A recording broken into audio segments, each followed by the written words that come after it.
Hello everyone, welcome back to the channel. আজকে শুরু করছি তৃতীয় চ্যাপ্টার। তৃতীয় চ্যাপ্টার হলো যেটা হচ্ছে advent of Europeans in India. এই চ্যাপ্টারটা শুরু করবার আগে এর আগের যে দুটো লেকচার রয়েছে এই দুটো লেকচার দেখে নেবে, কারণ প্রত্যেকটা লেকচারের সঙ্গে প্রত্যেকটা টপিক কন্টিনিউশন রয়েছে, সেই জন্য আগেরটা দেখে নিলে এইটা বুঝতে সুবিধা হবে। তাহলে শুরু করছি তৃতীয় চ্যাপ্টার, মানে advent of the Europeans in India.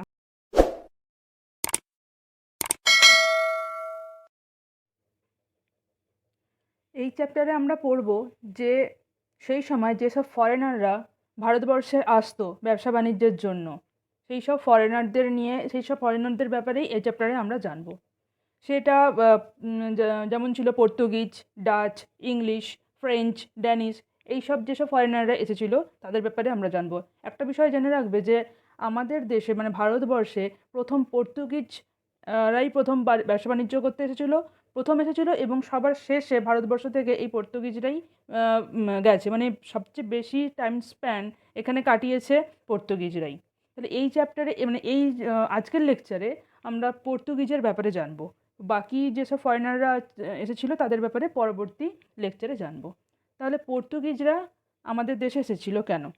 তো প্রথম যে টপিকটা হলো যেটা আছে সেটা হলো যে the quest for discovery of a sea route to India. মানে হঠাৎ করে সি রুট খুঁজবার দরকার হলো কেন ভারতবর্ষে আসবার জন্য? তারা তো স্থলপথে ব্যবসা বাণিজ্য করছিল, ল্যান্ড রুট দিয়েই ব্যবসা বাণিজ্য করছিল। তো হঠাৎ করে সি রুট খুঁজবার প্রয়োজন মনে হলো কেন?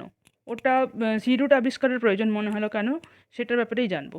তো সেই সময় তোমরা জানবে যে সেভেন্থ সেঞ্চুরিতে সেভেন্থ সেঞ্চুরির পরবর্তীকালে রোমান সাম্রাজ্য আস্তে আস্তে ডিক্লাইন করতে শুরু করে। সেই সময় ইউরোপিয়ানদের মধ্যে সবচেয়ে শক্তিশালী সাম্রাজ্য রোমান সাম্রাজ্যই ছিল, কিন্তু সেভেন্থ সেঞ্চুরির পর থেকে আস্তে আস্তে ডিক্লাইন করতে শুরু করে। তো ডিক্লাইন করতে করাতে আরব যারা ছিল তারা তাদের আধিপত্য ইজিপ্ট এবং পার্সিয়ার মধ্যে স্থাপন করে ফেললো। ওখানে এস্টাবলিশ করে ফেললো তাদের ডমিনেশন ইজিপ্ট এবং পার্সিয়ার মধ্যে। তো এর ফলে ইউরোপিয়ানদের ইন্ডিয়াতে আসার যে লিঙ্ক সেটা আস্তে আস্তে কেটে গেল। ডাইরেক্ট কন্ট্যাক্ট যেটা ছিল ইউরোপিয়ানদের সঙ্গে ইন্ডিয়ার, সেটা আস্তে আস্তে ডিক্লাইন করতে শুরু করে দিল। তো সেই জন্য ওরা স্থলপথে বা ল্যান্ড রুটের মাধ্যমে ইন্ডিয়া আসতে পারলো না। তো ইউরোপিয়ানরা প্রধানত যে কারণে ইন্ডিয়াতে ব্যবসা বাণিজ্য করতো তার সেটা হলো আমাদের ভারতবর্ষে তখন খুব বেশি পরিমাণে স্পাইসেস মানে মশলাপাতি, সিল্ক এবং প্রিসিয়াস স্টোন সেগুলো ভারতবর্ষ থেকে ইউরোপিয়ানরা ওদের দেশে নিয়ে গিয়ে ওখানে ব্যবসা বাণিজ্য করতো এবং প্রচুর টাকা উপার্জন করতে পারতো। সেই কারণে ইন্ডিয়াতে ব্যবসা বাণিজ্য করাটা তাদের খুবই দরকার ছিল। তাহলে মানে যেটা রোমের রাজধানী সেটা অটোমান তুর্কের হাতে পরাজিত হয়। তাহলে রোমান সাম্রাজ্য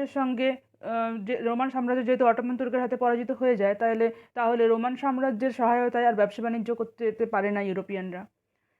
আচ্ছা, এরপর রেড সির মাধ্যমে যে ট্রেড রুটটা ছিল সেখানে ইসলামিক রুলারদের মনোপলি স্টার্ট হয়ে যায়। তো এই রেড সি দিয়ে যদি ব্যবসা বাণিজ্য করতে যেতে হয় তাহলে ইসলামিক রুলারদেরকে প্রচুর পরিমাণে রেভিনিউ দিতে হবে।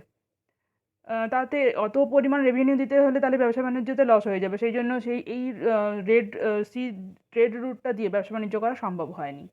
আর যদি ল্যান্ড রুটের কথা বলা হয় যেটা দিয়ে ইন্ডিয়াতে আসা হবে, সেই ল্যান্ড রুটটাও কন্ট্রোল করছিল আরবরা। তাই এই আরবরা ভারতে আসার জন্য একটা মিডলম্যান হিসেবে কাজ করছিল, মানে আরবদেরকে পেরিয়ে ভারতবর্ষে আসতে হতো ইউরোপদের। আর এর ফলে আরবদেরকেও সেরকমভাবে প্রচুর পরিমাণে রেভিনিউ দিয়ে ভারতবর্ষে এসে ব্যবসা বাণিজ্য করতে হতো। সেই জন্য ল্যান্ড রুটটাকেও তারা অ্যাভয়েড করার চেষ্টা করলো, ল্যান্ড রুট দিয়েও ব্যবসা বাণিজ্য করতে পারলো না। আর একটা কারণ যেটা আমরা দেখতে পাই, সেই সময় 15th সেঞ্চুরিতে ইউরোপে নবজাগরণ শুরু হয়, মানে রেনেসাঁস শুরু হয়। এর ফলে নবজাগরণ হওয়াতে ওখানে প্রচুর পরিমাণে এক্সপ্লোরেশন, বিভিন্ন দেশ বিভিন্ন সমস্ত কিছু জিনিস এক্সপ্লোর হতে শুরু করে, বিভিন্ন ইন্ডাস্ট্রি এক্সপ্লোর হতে শুরু করে। এর ফলে ইকোনমিক ডেভেলপমেন্ট ইউরোপে হতে থাকে। অর্থনৈতিক গুরুত্ব বাড়তে থাকে। তো তার ফলে লাক্সারি গুডস যেগুলো আছে তার চাহিদাও বাড়তে থাকে। লাক্সারি গুডসের মধ্যে যেমন ইন্ডিয়া থেকে যেসব স্পাইসেস নিয়ে যেত ইউরোপিয়ানরা, তাদের মধ্যে ব্ল্যাক পেপার ব্ল্যাক পেপারের চাহিদা প্রচুর পরিমাণে ছিল। ব্ল্যাক পেপার ওখানকার যেসব ধনী ব্যক্তিরা ইউরোপের তারা কিনতো, তারা ব্যবহার করতো। সেই জন্য এইসব যেসব লাক্সারি গুড এইসবের ডিমান্ড আস্তে আস্তে বাড়তে থাকলো। তো এমত অবস্থাতে এই সমস্ত পরিস্থিতির দেখলে এইসব পরিস্থিতির সৃষ্টি হওয়াতে ইউরোপিয়ানদের ইন্ডিয়াতে আসার জন্য একটা অন্য রুট খুঁজবার প্রয়োজন মনে হলো, যেটা সি রুট, যেটা খুঁজলে ভালো হতো। সেই জন্য ওরা সি রুট আবিষ্কার করতে শুরু করে। আর সেই সময় ইউরোপিয়ানরা শিপ বিল্ডিং মানে জাহাজ তৈরির যে আর্ট, তাতে খুব ভালো দক্ষতা অর্জন করেছিল। আর নেভিগেশনটাও ওদের খুব ভালো রপ্ত করা হয়েছিল। প্রিন্স হেনরি উনি এই নেভিগেশনের ব্যাপারে প্রচণ্ড উৎসাহী ছিলেন। মানে বলা যেতে পারে তিনি অবসেস ছিলেন to finding an ocean route to India. মানে ভারতবর্ষে আসবার জন্য সমুদ্রর রুট খোঁজার জন্য তিনি খুবই আগ্রহী, খুবই অবসেসড হয়ে পড়েছিলেন। কারণ তিনি চেয়েছিলেন যে যে ইস্টার্ন মেডিটেরিয়ান সিয়ের ওপরে তার আধিপত্য এবং সমস্ত রুটস যেটা হচ্ছে ইউরোপের সঙ্গে ইন্ডিয়াকে কানেক্ট করে, সেই রুট সমস্ত কিছু তিনি আবিষ্কার করতে চেয়েছিলেন। এবং তিনি এটা চেয়েছিলেন যে ভারতবর্ষের ওপর ইসলামিক ইনফ্লুয়েন্স কাটিয়ে তিনি খ্রিস্টান ফেথকে স্প্রেড করতে চেয়েছিলেন। তো যাই হোক, ওনার এই সমস্ত ইচ্ছে পূরণের আগেই উনি মারা যান। তার যে ড্রিম সেটা পূর্ণ তার পক্ষে হয়নি, মানে তিনি দেখে যেতে পারেননি। তো তার এই প্রচণ্ড নেভিগেশনের প্রতি আগ্রহ, শিপ বিল্ডিং এইসব ব্যাপারে আগ্রহের জন্য প্রিন্স হেনরিকে নেভিগেটর হিসেবে ওখানে চিহ্নিত করা হয়েছিল।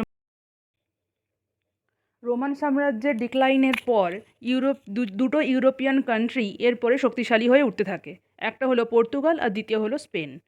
তো এই দুটো দেশই প্রধানত ব্যবসা বাণিজ্য করতে শুরু করে। তো এই দুটো দেশ কোন দিকে কে ব্যবসা বাণিজ্য করবে সেই নিয়ে এদের দুজনের মধ্যে একটা ট্রিটি হয়, যেটা হচ্ছে 1497 সালে 1497-এ একটা ট্রিটি হয়, যাকে বলা হয় ট্রিটি অব টোরেসিলাস। ঠিক আছে, এই ট্রিটিটা খুব ইম্পর্টেন্ট। মানে কোশ্চেন এরকম দিয়ে দিতেও পারে যে ট্রিটি অব টোরেসিলাস কার কার মধ্যে হয়েছিল। তো সেটা হলো পর্তুগাল এবং স্পেনের মধ্যে। তাহলে এই ট্রিটি অনুযায়ী কি হয় না, পুরো পৃথিবীর নন খ্রিস্টান যে দেশ রয়েছে তাদেরকে একটা ইমাজিনারি লাইনের মাধ্যমে ওরা ভাগ করে নেয়, দুটো দেশ ভাগ করে নেয়। এই ইমাজিনারি লাইনটা আটলান্টিক সির ওপর দিয়ে, আটলান্টিক সি নয়, আটলান্টিক যে মহাসাগর আছে তার উপর দিয়ে টানা হয়, যেটা হলো 1300 miles west of Cape Verde island. এইরকমভাবে একটা ইমাজিনারি লাইন টানা হয়, এবং এই ইমাজিনারি লাইনটার যে ওয়েস্টের দিকে যেসব দেশ পড়বে সেখানে ব্যবসা বাণিজ্য করবে স্পেনরা, এবং ইস্টে যেসব দেশ পড়বে সেখানে ব্যবসা বাণিজ্য করবে পর্তুগালরা। এইভাবে ট্রিটিটা সাইন করা হয়। তো এই ইমাজিনারি লাইনের ইস্টে যেহেতু ভারতবর্ষের অবস্থান, সেই জন্য পর্তুগিজরাই আমাদের দেশে ব্যবসা বাণিজ্য করতে, জলপথের মাধ্যমে আমাদের দেশে ব্যবসা বাণিজ্য করতে এসেছিল। এই যে ম্যাপে যেটা দেখা যাচ্ছে যে ইমাজিনারি লাইনটা টানা হয়েছে সাউথ আমেরিকার ওইখানে দেখা যাচ্ছে ট্রিটি অফ টোরেসিলাসের যে ইমাজিনারি লাইনটা স্পেন এবং পর্তুগালের মধ্যে হয়েছিল, সেই পিকচারটা এখানে শো করা হয়েছে। তো প্রথম যে পর্তুগিজ ভারতবর্ষে এলেন তিনি হলেন Vasco da Gama. Vasco da Gama তার 3টে নেভাল শিপ নিয়ে ভারতবর্ষের কালিকট বন্দরে এসে উপস্থিত হলেন, এবং তার এই শিপ লিড করে নিয়ে এলেন একজন গুজরাটি পাইলট যার নাম হলো আব্দুল মজিদ। সালটা হলো মে মাসের 1498, 1498।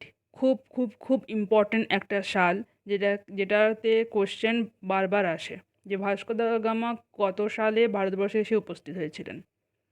সেটা হলো 1498।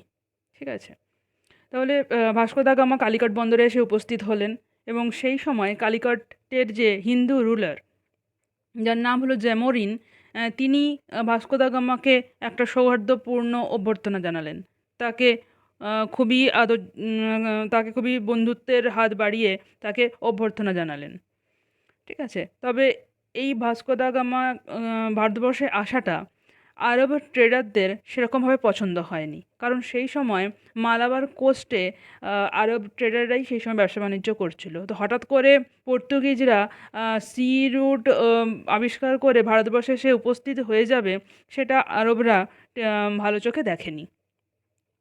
কারণ আরবরা এটা জানতো যে পর্তুগিজদের উদ্দেশ্য হলো ট্রেডিংয়ের উপরে মনোপলি, ব্যবসা বাণিজ্যের উপর মনোপলি স্থাপন করা এবং ইস্টার্ন ট্রেড থেকে হিউজ পরিমাণে প্রফিট করা। মানে পর্তুগিজরা তো ইস্টে এসেছিলো, মানে ভারতবর্ষ যেহেতু ইস্টে পড়ে সেই জন্য ইস্টার্ন ট্রেড সেই জন্য বলা হচ্ছে। ইস্টার্ন ট্রেড থেকে প্রচুর পরিমাণে প্রফিট করা এবং এখানে যে বিশেষ করে যে আরব আছে, আরবদেরকে উৎখাত করা, এক্সক্লুড করা, ব্যবসা বাণিজ্যের থেকে এক্সক্লুড করা ছিল তাদের উদ্দেশ্য। সেই জন্য আরবরা পর্তুগিজদের ভারতবর্ষে আসাটাকে সেরকমভাবে পছন্দ করেনি। তো যাই হোক, ভাস্কো দা গামা 3 মাস ভারতবর্ষে থেকে তারপরে আবার উনি চলে যান। এরপর 1500 সালে সেপ্টেম্বর মাসে যে পর্তুগিজ ভারতবর্ষে এলেন তিনি হলেন পেড্রো আলভারেজ ক্যাব্রাল। তিনি এসে যেটা করলেন সেটা হচ্ছে কালিকাটে একটা ফ্যাক্টরি এস্টাবলিশ করলেন এবং প্রচুর পরিমাণে স্পাইসেসের ট্রেডিং করতে শুরু করলেন। তো এই যে ফ্যাক্টরি এস্টাবলিশ করাটা লোকাল মানুষদের সেরকম পছন্দ হয়নি। তখন তারা কি করলো, এই ফ্যাক্টরি উপরে একটা অ্যাটাক করলো লোকাল মানুষেরা, এবং এর ফলে অনেক পর্তুগিজ পিপল, অনেক পর্তুগিজরা এইখানে এই অ্যাটাকের ফলে তারা মারা গেল। তাতে ক্যাব্রালের তো প্রচণ্ড রাগ হলো। তখন ক্যাব্রাল করলো কি না, কালিকটে উনি বোম্বার্ডমেন্ট করতে শুরু করলেন। আর আরবরা তখন পর্তুগিজদের বিভিন্ন মার্চেন্ট যে শিপ আছে সেগুলোকে জ্বালিয়ে দিতে শুরু করলো। তো এরকম ছোটোখাটো একটা ঝামেলা সৃষ্টি হলো। একটা ছোটোখাটো যুদ্ধের পরে ক্যাব্রাল করলেন কি না, সেখানকার লোকাল যে রুলার ছিল ওদের সাথে কিছু ছোটোখাটো ট্রিটি সাইন করে উনি ভারতবর্ষ থেকে চলে গেলেন। এরপর 1501 সালে পরবর্তী বছরে ভাস্কো দা গামা আবার ভারতবর্ষে ফিরে এলেন। এবারে তিনি একটা আবেদন নিয়ে জেমোরিনের কাছে গেলেন। জেমোরিনকে বললেন যে জেমোরিন যেন আরব মার্চেন্টদের এখানে ব্যবসা বাণিজ্য করতে আর না দেয়। কিন্তু জেমোরিনের এই ভাস্কো দা গামার এই প্রস্তাবটা ঠিক পছন্দ হলো না, তিনি নাকচ করে দিলেন। তো তার ভাস্কো দা গামার উদ্দেশ্য সফল হলো না। তো তা সত্ত্বেও ভাস্কো দা গামা ভারতবর্ষের ক্যানানরে একটা ট্রেডিং ফ্যাক্টরি তৈরি করলেন। এইভাবে গ্র্যাজুয়ালি পর্তুগিজরা কালিকাট, ক্যানানোর এবং কোচিনে তাদের ফ্যাক্টরি এস্টাবলিশমেন্ট করে নেয়।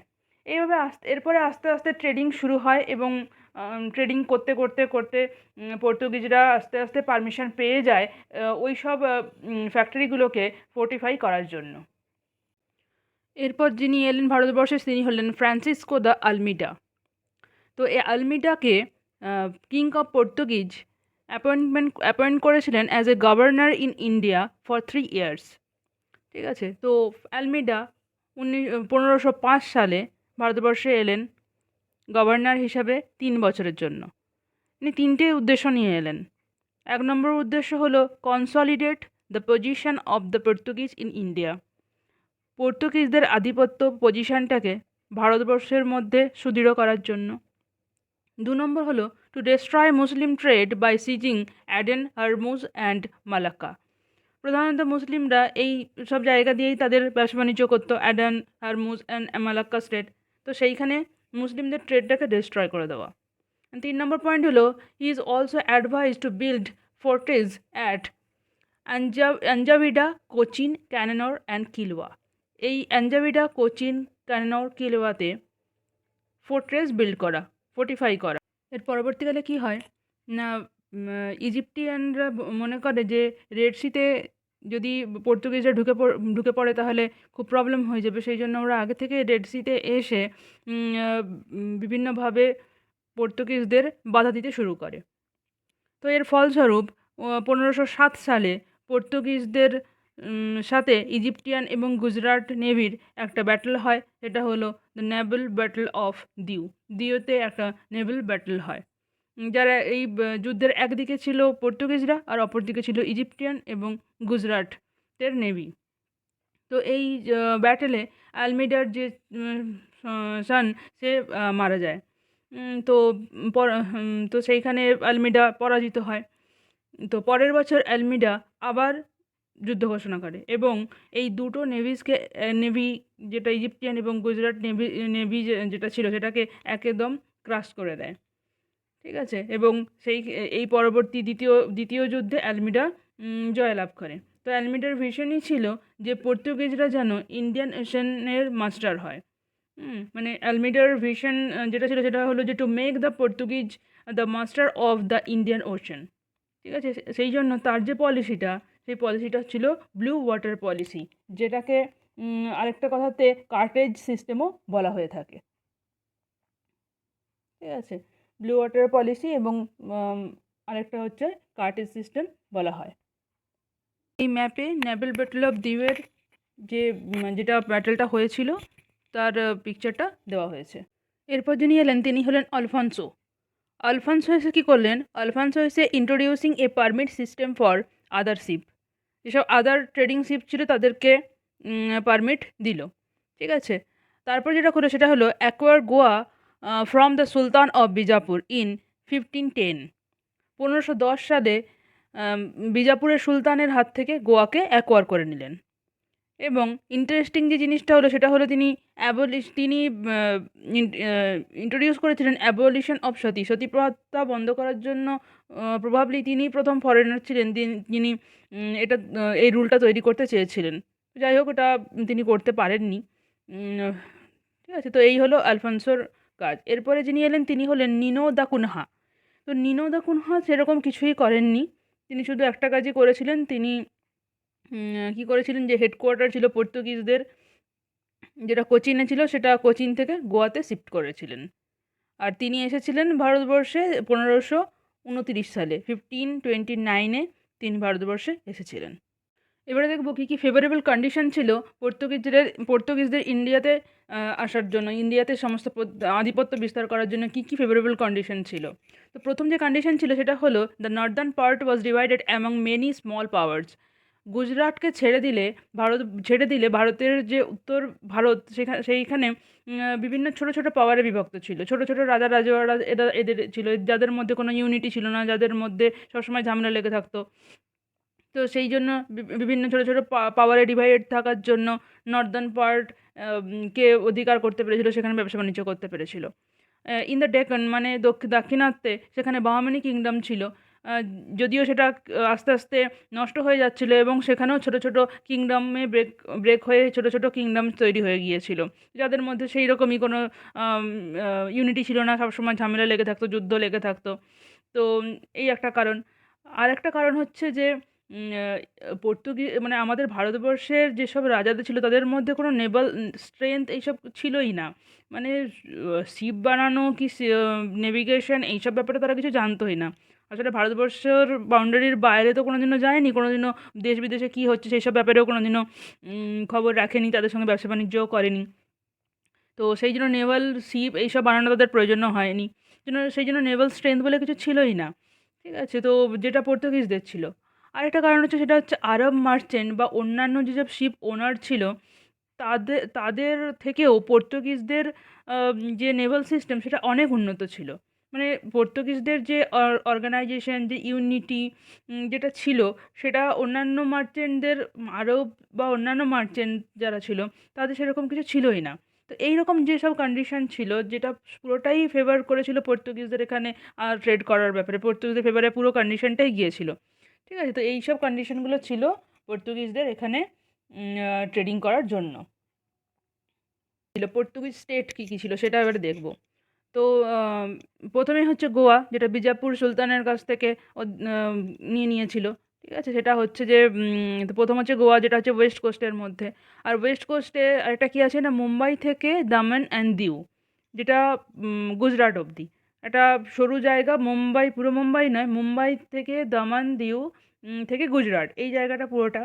ঠিক আছে? সাউথের দিকে দেখবো, যে সাউথের দিকে তো জানি ম্যাঙ্গালোর, ক্যানানোর, কোচিন, কালিকট, যেখানে তাদের প্রথম এস্টাবলিশ করেছিল ফ্যাক্টরি, এইসব জায়গাগুলো।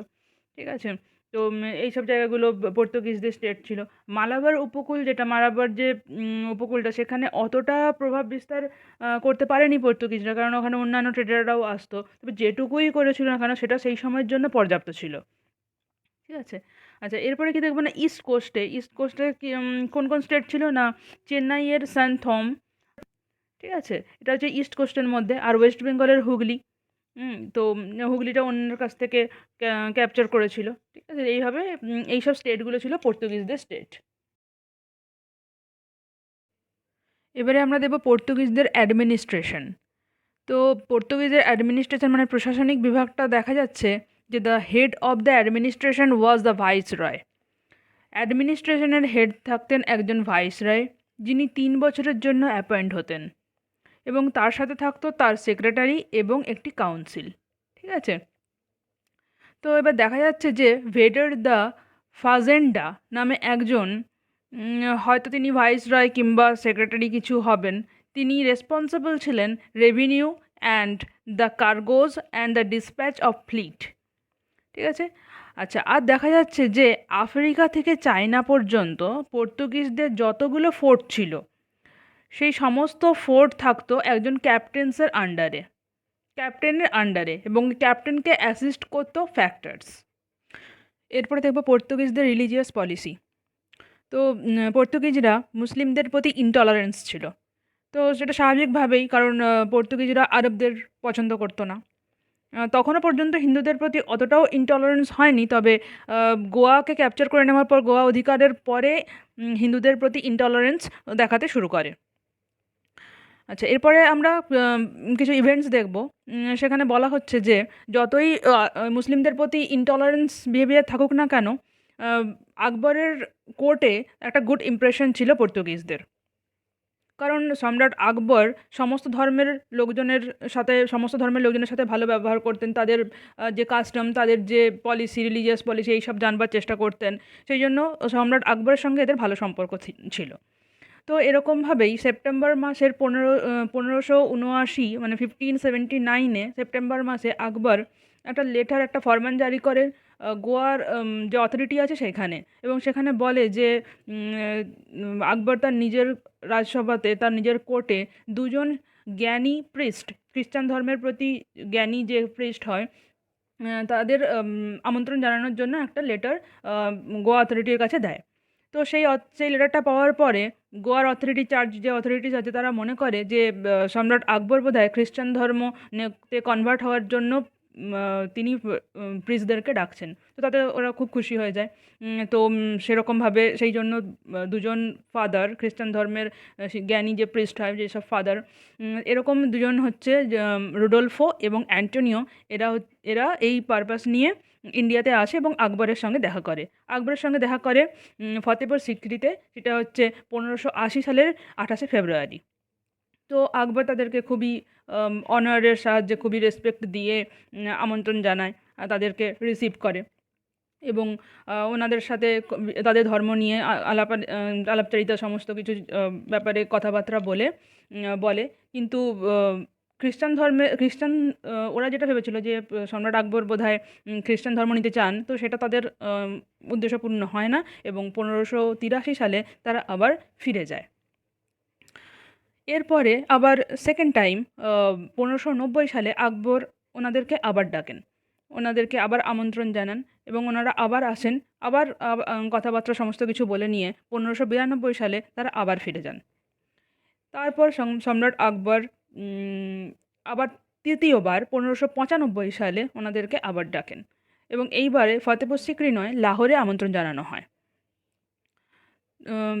তার তো সেই আমন্ত্রণে দুজন ফাদার জেরোমি এবং ইমানুয়েল, এরা দুজন প্রিস্ট আকবরের রাজসভায় আসে, এবং সেই একইভাবে আকবর তাদের সঙ্গে আবার বিভিন্ন তাদের ক্রিশ্চিয়ানিটির কাস্টম, রিলিজিয়াস পলিসি, সমস্ত ব্যাপারে জেনে নেয়, এবং তারা আবার ফিরে চলে যায়। তো এইভাবেই রিলিজিয়াস পলিসি সেরকমভাবে কিছু খাস দেখা যায়নি। এবারে আমরা দেখব যে পর্তুগিজদের মুঘলদের সাথে সম্পর্ক খারাপ হলো কেন।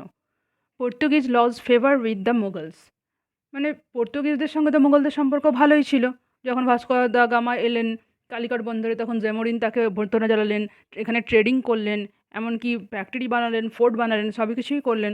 তার সাথেও আস্তে আস্তে মুঘলদের সঙ্গে পর্তুগিজদের সম্পর্ক খারাপ হয়ে গেল কেন, এই ব্যাপারে জানবো। তো কি হচ্ছে না, 1608 সালে একজন ইংলিশ ক্যাপ্টেন উইলিয়াম হকিংস, তিনি তার শিপ হেক্টরকে নিয়ে সুরাট বন্দরে এসে উপস্থিত হলেন। তিনি তার সাথে নিয়ে এলেন একটা লেটার, যেটা হচ্ছে ইংল্যান্ডের কিং জেমস ওয়ানের লেটার, এবং কিছু গিফটস। তো উইলিয়াম হকিংস এই সমস্ত কিছু নিয়ে তখন জাহাঙ্গীরের কোর্টে এসে উপস্থিত হলেন। জাহাঙ্গীর তখন তার এই সমস্ত গিফটস অ্যাকসেপ্ট করলেন এবং তাকে একটা সৌহার্দ্যপূর্ণ অভ্যর্থনা, একটা ফেভারেবল রিসেপশন তাকে দিলেন 1609 সালে। তো হকিংস যিনি ছিলেন, তিনি তুর্কি ভাষা খুব সুন্দরভাবে জানতেন। তো সেই জন্য কনভারসেশন করতে জাহাঙ্গীরের সঙ্গে তার কোনো অসুবিধা হলো না। তো জাহাঙ্গীর তখন হকিংসের প্রতি খুবই ইমপ্রেসড হয়ে হকিংসকে অ্যাপয়েন্ট করলেন, তার রাজসভায় অ্যাপয়েন্ট করলেন অ্যাজ মনসবদার, এবং কিছু স্যালারি, 30,000 টাকা মতো স্যালারি দেবেন, এরকম একটা ভাবে তাকে, এটা জাস্ট একটা অভ্যর্থনা জানানোর জন্য, দেওয়ার জন্য তিনি বললেন। যদিও হকিংস তিনি ওই সব কিছু অ্যাপয়েন্টমেন্ট এবং স্যালারি এইসব কিছু অ্যাকসেপ্ট না করে করলেন না, এবং তিনি বললেন যে তারা শুধু ট্রেড করতে চায় ভারতে। তো জাহাঙ্গীর এমনিতেই ইমপ্রেসড হয়ে রয়েছেন। তো যখন হকিংস বললেন যে উনি ট্রেড করতে চান, তখন জাহাঙ্গীর তার এই যে রিকোয়েস্ট সেটা অ্যাকসেপ্ট করলেন। তো যখন জাহাঙ্গীর এই জিনিসটা অ্যাকসেপ্ট করলেন, ট্রেডিং যেটা করতে চাই সেটা অ্যাকসেপ্ট করলেন, সেটা পর্তুগিজদের পছন্দ হলো না। পর্তুগিজরা মনে করলেন যে তারাই ওখানে একমাত্র ওখানে ট্রেডিং করছিলেন, আবার হঠাৎ করে ব্রিটিশরা এসে ট্রেডিং করতে শুরু করবে, তো সেটা পর্তুগিজদের পছন্দ হলো না। পর্তুগিজরা তখন বিভিন্নভাবে সেটা বাধা দেওয়ার চেষ্টা করলেন, এমনকি জাহাঙ্গীরের কাছে গিয়ে, জাহাঙ্গীরের কোর্টে গিয়ে, মুঘল কোর্টে পর্তুগিজরা রিকোয়েস্টও করলেন যে যাতে তাদেরকে বিজনেস করতে না দেওয়া হয়। তো যাই হোক, যাদের এইসব প্রস্তাব স্বীকার করেনি। তো যখন দেখলো পর্তুগিজরা যে জাহাঙ্গীর ব্রিটিশদের প্রতি বেশি মহানুভব হয়ে যাচ্ছেন, তখন পর্তুগিজদের খুব প্রবলেম হলো, খুবই রাগ হলো। তখন তারা কী করলেন, যে যখন জাহাঙ্গীর মানলেন না, তখন তারা ইংলিশ যে শিপ, যেটা উইলিয়াম হকিংস নিয়ে এসেছিলেন সুরাটে এসে উপস্থিত হয়েছিলেন যেটা নিয়ম, তো ওরা কী করলো, সেটাকে স্টপ করে দিতে, ওটাকে আটকে দিল। তো আটকে দিল, দিয়ে যেতে, মানে ওই শিপটা তো ইংল্যান্ডে ফিরে যাওয়ার ছিল, তো সেটাকে ওরা আটকে দিল, যেতে দেবে না বলে। তো এরকমভাবেই হকিংস এই পর্তুগিজদের এরকম যে একটা ব্যবহার, তাতে খুবই ক্ষুব্ধ হয়ে মুঘল কোর্ট লেফট করলেন 1611 সালে।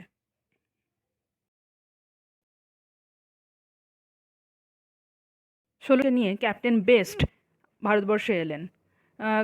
ক্যাপ্টেন বেস্ট সাথে আরও অনেক শিপ, ছোট ছোট শিপ নিয়ে এসেছিলেন। তো এইসব নিয়ে যখন তিনি আবার এসে সুরাট বন্দরে উপস্থিত হলেন, তখন পর্তুগিজদের সঙ্গে মোটামুটি একটা সংঘর্ষ হয় ইংলিশদের সঙ্গে। তো এই যে ফাইট হয়, এতে একটা কনফ্লিক্ট তৈরি হয়, এতে ইংলিশরা জয়লাভ করে এবং পর্তুগিজরা হেরে যায়। তো তাতে জাহাঙ্গীর খুবই খুশি হয় যে পর্তুগিজরা হেরে গিয়েছে, কারণ ইংলিশদের এই বিশাল নৌবাহিনী, এই বিশাল নেভিগেশন যে সিস্টেম, এত আর্মামেন্ট দেওয়ার যেসব নেভিগেশন সিস্টেম ইংলিশদের, সেটা দেখে জাহাঙ্গীর খুবই ইমপ্রেসড হয়েছিলেন। কারণ ভারতবর্ষের মুঘল সাম্রাজ্যের কাছে এত সুন্দর নেভিগেশন সিস্টেম ছিল না সেই সময়। তো সেই জন্য ইংলিশদের এই সাকসেসে জাহাঙ্গীর খুবই ইমপ্রেসড হয়েছিলেন। তো এছাড়াও পর্তুগিজদের সেই সময় যে একটা পাইরেসি, প্রচণ্ড পরিমাণে লুটপাট, ডাকাতি এইসব করতো, যেটা মুঘল গভর্নমেন্ট, এমনকি সাধারণ মানুষদের মধ্যেও একটা কনফ্লিক্ট তৈরি হয়েছিল, খুবই বিরক্ত হয়ে পড়েছিল ওরা পর্তুগিজদের প্রতি। তো 1613 সালে পর্তুগিজরা কী করেছিল না, জাহাঙ্গীরের যেসব মুঘল শিপ ছিল সেগুলোকে ক্যাপচার করে নিয়েছিল, এবং যেসব মুসলিমরা ছিল ওদেরকে বন্দি করেছিল, লুটপাট করেছিল কার্গোজ। তো এরকমভাবে যে একদম দাঙ্গা একটা সৃষ্টি করেছিল, তার ফলে পর্তুগিজদের এরপরে যে টপিকটা দেখবো সেটা হলো ডিক্লাইন অফ পর্তুগিজ। তো পর্তুগিজদের আস্তে আস্তে ডিক্লাইন হতে শুরু করলো কেন? তো প্রথম পয়েন্টটা হচ্ছে emergence of powerful dynasties in Egypt, Persia and North India. তো ইজিপ্ট, পার্সিয়া, এর নর্থ ইন্ডিয়ান এইসব বিভিন্ন দেশগুলো আস্তে আস্তে প্রচণ্ড পরিমাণে পাওয়ারফুল হতে শুরু করলে। নর্থ ইন্ডিয়ায় বিশেষ করে হচ্ছে মারাঠাদের তখন মারাঠারা তখন খুবই উন্নতি করতে শুরু করলে, খুবই একটা পাওয়ারফুল মারাঠারা হয়ে ওঠে। তো মারাঠারা কী করে না, সেলসেট এবং ওয়াশিন, এই যে দুটো জায়গা যেটা পর্তুগিজদের হাতে ছিল, 1739 সালে 1739-এ মারাঠারা সেলসেট এবং ওয়াশিন পর্তুগিজদের থেকে ক্যাপচার করে নিল। ঠিক আছে। আচ্ছা, এবার সেকেন্ড পয়েন্টটা হচ্ছে the religious policies of the Portuguese such as the activities of the Jesuit gave rise to political fear. তো পর্তুগিজদের যে রিলিজিয়াস পলিসিটা ছিল, কি ধরে ধরে খ্রিস্টান তৈরি করে দেওয়া। হুম, তো হিন্দুরা এবং মুসলিমরা পর্তুগিজদের এই রিলিজিয়াস পলিসি জন্য খুবই আতঙ্কে থাকতো, খুবই ভয়ে থাকতো, যে সব যে যে যে পলিসিটা ছিল, যে কনভার্সন অফ ক্রিশ্চিয়ানিটি, এইটা হচ্ছে ওদের মধ্যে খুবই আতঙ্ক তৈরি করে রেখেছিল। থার্ড নম্বর পয়েন্ট হচ্ছে Portuguese earn notoriety as sea pirate. প্রচণ্ড পরিমাণে ডাকাতি, চুরি, যে জিনিসগুলো হয়, সমুদ্র লুট, সমুদ্রের জাহাজ লুট, কার্গোজ লুট, এই সবগুলো করতো পর্তুগিজরা। তো এই প্রচণ্ড পরিমাণে পাইরেসি এবং রবারি যেটা করতো, তার ফলে পর্তুগিজদের আর কেউ সেরকমভাবে পছন্দ করলো না। মুসলিম গভর্নমেন্ট সাধারণ মানুষ কেউই আর পছন্দ করলো না। তো আস্তে আস্তে ওদের প্রভাবটা কমতে থাকলো। তো আমরা দেখেছি যে পর্তুগিজরা এমনকি মুসলিম এবং হিন্দু চিলড্রেন বা যেসব লোকেরা আছে হিন্দু বানিয়ে রাখতো, আর প্রচণ্ড পরিমাণে অত্যাচার করতো, বন্দি করতো, মারধর করতো, এইসব করতো। তো যেটা প্রচণ্ড পরিমাণে একটা আতঙ্ক তৈরি করে ফেলেছিল ভারতবাসীদের মধ্যে। আচ্ছা, এর পরের পয়েন্টটা হলো যে ওয়েস্ট সাইডে ব্রাজিলের আবিষ্কার হয়ে যায়। ব্রাজিল হওয়ার জন্য যে পর্তুগিজরা তাদের পুরো এই সমস্ত ট্রেডিংয়ের যে ধ্যান ধারণাটা পুরোটাই ব্রাজিলের দিকে চলে যায়। তো এর ফলে ইন্ডিয়ার প্রতি সেরকমভাবে আর নজর করতে পারেনি, পুরোটাই ব্রাজিলের দিকে কনভার্ট হয়ে যায়। এছাড়া আমরা দেখেছি যে পর্তুগিজরাই প্রথম সি রুট যেটা, সেটার আবিষ্কার করেছিল, তার নলেজ গেইন করেছিল। কিন্তু এবং এই যে নলেজটা ওদের মধ্যেই সীমাবদ্ধ ছিল, ওদের এটা মনোপলি ছিল। কিন্তু আস্তে আস্তে সেটা আর ওদের মধ্যে সীমাবদ্ধ থাকেনি। আস্তে আস্তে ইংলিশ, ডাচ এরাও ওই সি রুটের আবিষ্কার করতে পেরে গেছে, ওই সি রুটের মাধ্যমে বিভিন্ন জায়গায় যেতে পেরেছে, এবং তারাও পর্তুগিজদের মতো নেভিগেশন সিস্টেম ঠিক করতে পেরেছে, শিপ বানানোর যে আর্ট সেটাও রপ্ত করে ফেলেছে। তো এইসব হওয়ার জন্য কী হচ্ছে না, কম্পিটিশান বেড়ে গেছে, অন্যান্য কান্ট্রির লোকেরাও আসছে পর্তুগিজদের সঙ্গে কম্পিটিশান করে ট্রেডিং করছে। তো এর ফলে আস্তে আস্তে পর্তুগিজদের প্রভাবটা আস্তে আস্তে কম হতে শুরু করে। এরপরে যখন 1683 সালে, ঠিক আছে, মারাঠারা গোয়া যখন অধিকার করে নিল, তারপরে আস্তে আস্তে পর্তুগিজদের প্রভাব ভারতবর্ষ থেকে কম হতে শুরু করে দিল।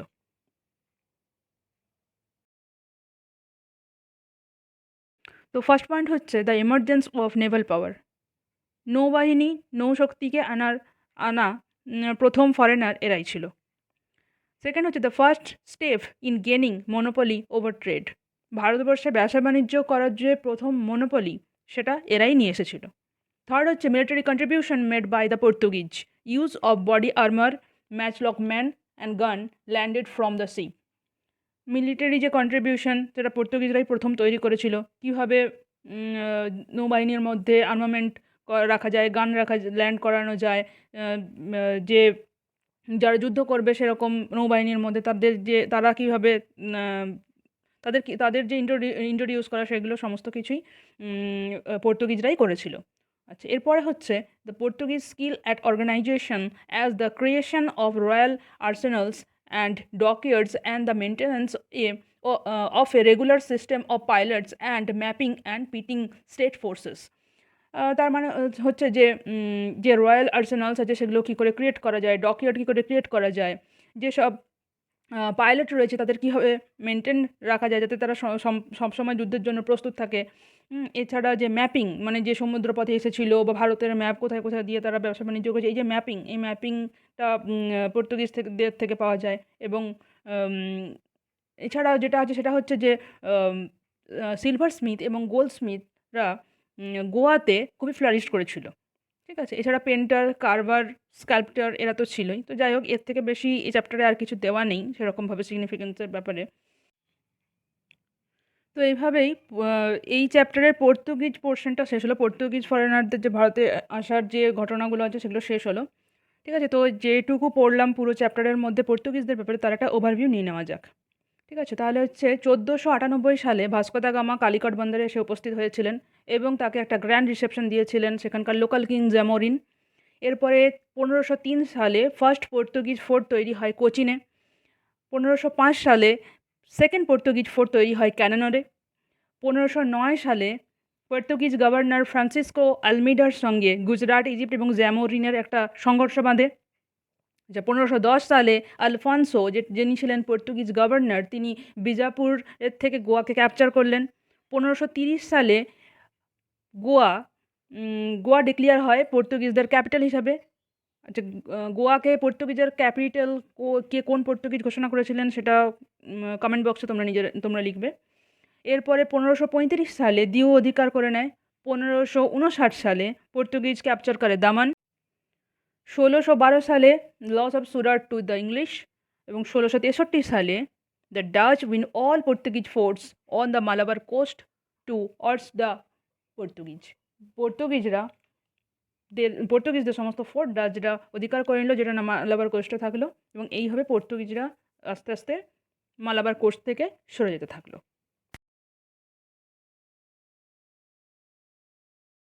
আমরা দেখব ডাচ, তারপরে ইংলিশ, তারপরে ফ্রান্স, তারপরে ড্যানিশ। আজকের জন্য এই পর্যন্তই। ভিডিওটি ভালো লাগলে লাইক, শেয়ার,